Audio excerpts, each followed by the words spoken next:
The subsidy was to go by June. In politics, one day is enough to do the miracle or the damage.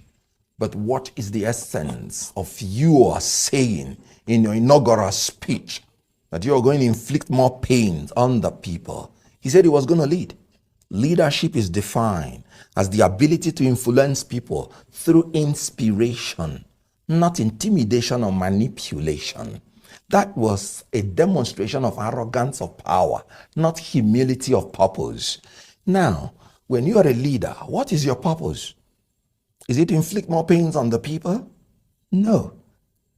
And you have to be humble about it, especially when the problem emanated from the incompetence and dishonesty of leaders, not from the complicity of the people. Now, let me start by saying, so that you do not misinterpret me as ever supporting anything about oil fuel subsidy. If there is anything that irritates me to my bones, is the issue of subsidy. I wouldn't have voted for anybody who said he was going to maintain oil subsidy. And I'm very serious about that. What is the wisdom in an oil producing country paying more than 7-point-something trillion to foreign countries to refine your oil and send it back to you? You paying their shipping line, you building their refineries abroad, when you have your 4 refineries already built. So you support his move then? No, listen to me. Right.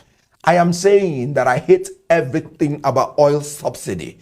And I agree with anybody who says it's fraudulent, it's criminal, and has no business in the first place in the Nigerian economy. Like I said. Well, that's why he removed it. No. We should be as careful in coming out of oil subsidy as we were careless in going into it. We displayed recklessness and carelessness going into it in the first place. So when you are coming out, you wouldn't be as careless as you were going in.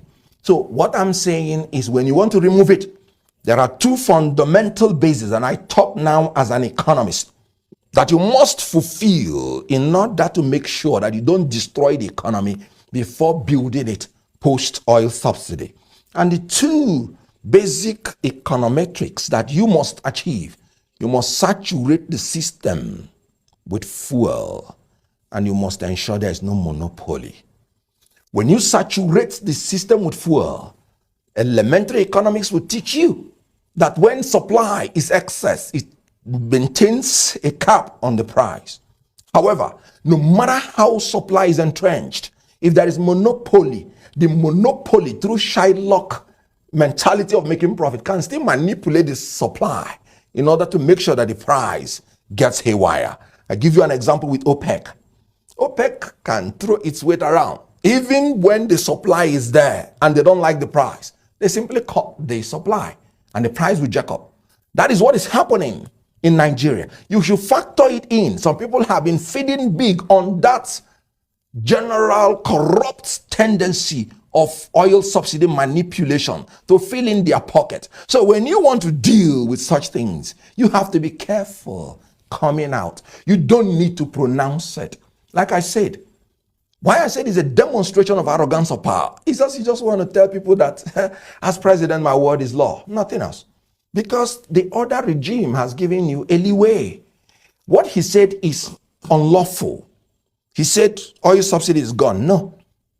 What he said is not true. He said there was no appropriation for what he knew in the budget for oil subsidy. No, there was. And it ought to end by June. If you end it today, that means the June allocation for oil subsidy will be dyed by some elements of criminal tendencies, because they would have jacked up the price before exhausting the subsidy, which is already a matter of law, which is already in the Appropriation Act. So there was everything wrong with that pronouncement. And it is anti-labor, it is anti-people, not because that I support oil subsidy, but because of the recklessness with which they are managing the exit of the oil subsidy. Right. Well, the